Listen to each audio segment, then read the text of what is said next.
যাও ওই যে মেইনে যাও, মেইনে ক্লিক করো। আচ্ছা আইডেন্টিফাই হইতেছে, মেইনে ক্লিক করো, সমস্যা নেই, করো। কানেক্ট হইতেছে নাকি? আচ্ছা এটা আইএসপি করছে কে? আমি। তুমি করছো? হ্যাঁ। কোনো ঝামেলা নেই তো নাকি? না। হ্যাঁ, না। যে কোনো ফোনের আইএসপি করে লক খুলতে পারবা? ইনশাআল্লাহ পারবো। হ্যাঁ। আচ্ছা তাহলে আমাকে আইডেন্টিফাই হয়েছে কমপ্লিট? হ্যাঁ হয়েছে। হ্যাঁ। আচ্ছা তাহলে এটার মধ্যে আমরা এখন ড্রাম ফাইলটারে খাওয়াবো নাকি? হ্যাঁ। যে ড্রাম ফাইলটা একটু আগে রিড করা হয়েছে নাকি? হ্যাঁ। আচ্ছা তাহলে কই কই গিয়ে খাওয়াইতে হইব? ইউজারে। পার্টিশনে যাইতে হইব। হ্যাঁ পার্টিশনে যাও। যাওয়ার পরে প্রথম কি কোনটা দিবা? বুট বিতে ক্লিক করো। ক্লিক হয় নাই, আবার করো। হ্যাঁ, তাহলে ওই যে দিস পিসিতে ঢুকো। হ্যাঁ এটাতে ঢুকো, একটা ক্লিক করলে ওই জায়গাতে ওয়েট করো একটু। হ্যাঁ ওইটাতে আবার ঢুকো, নিচেরটা। হ্যাঁ দাও, তারপর নিচের দিকে যাইতে হইব, নিচে ওই যে ওই 17S ডাম ফাইল নিচে, এটার মাউসটার নিচেরটা, এটা নিচে মাউস, এটার নিচেরটা, এই যে উপরে এটার নিচেরটা এটা উপরেরটা এইটা। হ্যাঁ ঢুকো। বোট কি ক্লিক করছিলে? Boat B. তাহলে বোট বি কোনটা? এটা ক্লিক দাও একটা। হ্যাঁ দুইটা ক্লিক করো, ডাবল ক্লিক, বাস। তাহলে বুট বি ঢুকছে নাকি? আচ্ছা বুট এতে ক্লিক করো। হ্যাঁ এটা হয় নাই ক্লিক। হ্যাঁ তাহলে এখান থেকে কোনটা ঢুকাইবা? হ্যাঁ উপরেরটা দাও, বাস। তারপরে এটা হচ্ছে লুন জিরো, মানে হচ্ছে ইউজার নাকি? ইউজারে ক্লিক করো। হ্যাঁ তা এখান থেকে কোনটা দিবা? ইউজার নিচেরটা, এটা। হ্যাঁ এটা না, ডাবল ক্লিক করো। হ্যাঁ আচ্ছা তাহলে এখানে মেইনে যাও। মেইন ফাইলগুলো লোড হয়েছে কিনা? লোড হয়েছে? কোনটা কয়টা হয়েছে দেখো। প্রথম এটা হয়েছে একটা, তারপরে দুইটা, তারপরে 53টা। হ্যাঁ তাহলে পার্টিশনে যাও।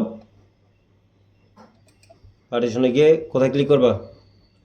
রাইট, ওই যে ওই উপরে উপরে উপরে রাইট কোনটা? দাঁড়াও 1 মিনিট। হ্যাঁ এটাই রাইট। হ্যাঁ ক্লিক দাও।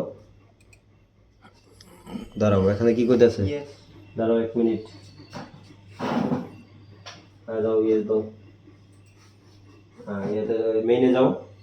মেইন হ্যাঁ মেইন। হ্যাঁ এন্ড কি এগুলো নিতেছে ফাইল? আচ্ছা এটা হচ্ছে সম্পূর্ণ, মানে ফ্ল্যাশ ফাইলটা আমরা রিড করছিলাম আরেকটা থেকে নাকি?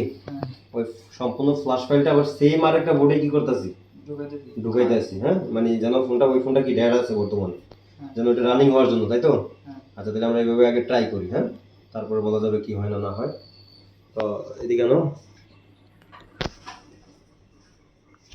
তো দর্শক দেখতে পাচ্ছেন এখানে কিন্তু আমাদের একজন স্টুডেন্ট যে F64 দিয়ে, হয়তোবা ক্যামেরাটা গোলা ততটা ক্লিয়ার না, F64 দিয়ে একটা ভিভো ফোনে ফ্ল্যাশ ফাইল রিড করছিল আরেকটা বোর্ড থেকে, এবং কি রিড করার পর এটাকে আবার আইএসপি করে F64-এ কানেক্ট করার পর এখন ওকে বুঝাই দিলাম যে এটা কীভাবে আবার রাইট করতে হবে। তো আগে থেকে ওর অনেকটাই আইডিয়া ছিল, যে কারণে বুঝাইতে একটু সহজ হয়েছে। এমনকি নেক্সট টাইম থেকে কি এটা মানে নিজে নিজে করতে পারবা, রিড রাইট করতে পারবা ডাম ফাইল? হ্যাঁ মানে ফ্ল্যাশ ফাইলটা রিড করতে পারবা? যদি ইউজার পার্টটা রিড করতে হয় তাহলে কিভাবে রিড করবা? মানে এখন যে ইউজার পার্টটা তুমি এখন তো সবগুলো ফাইল খাওয়াইলা, বোট এ, বোট বি, তারপর যে ইউজার, এগুলো খাওয়াইলা নাকি? আচ্ছা যদি তুমি রিড করার সময় তো একটা একটা করছো না, বোট এ করছো, বোট বি করছো, তারপরে ইউজারটা এখান থেকে রিড করছিলা, খেয়াল আছে? এই জায়গা থেকে নাকি? তাহলে এখান থেকে রিড করার সময়, ইউজার রিড করার সময় টিক দিতে হবে কোথায়? Skip user data. হ্যাঁ স্কিপ ইউজার ডাটাতে টিক দিয়া কি করতে হইব? রিড দিতে হইব। যদি এটা না দেখি হইব, স্কিপে যদি ক্লিক না করি, তাহলে কাস্টমার ফোনে যতগুলা ডাটা আছে মানে সব রিড হয়ে যাবে নাকি? মানে অনেক সময়ের ব্যাপার, দেখা গেছে 128 জিবি পুরো সম্পূর্ণ রিড হইতে থাকবে না। আর যদি আমরা এটাতে ক্লিক করি তাহলে ফ্ল্যাশ, মানে যে ফ্ল্যাশের জন্য যেই ফাইলটার প্রয়োজন, মানে যতটুকু ডাটার প্রয়োজন ততটুকু ডাটা নিবে, 10 জিবি হোক আর 11 জিবি হোক, তাই তো? আচ্ছা ঠিক আছে দর্শক, ভিডিওটি ভালো লাগে থাকলে অবশ্যই একটি লাইক দিয়ে দিবেন, এবং কি আপনাদের মতামত কমেন্টের মাধ্যমে জানাতে পারেন। আর যারা সার্ভিসিং শেখার আগ্রহী তারা অবশ্যই স্ক্রিনে দেওয়া নাম্বারে আমাদের সাথে চাইলে যোগাযোগ করতে পারেন।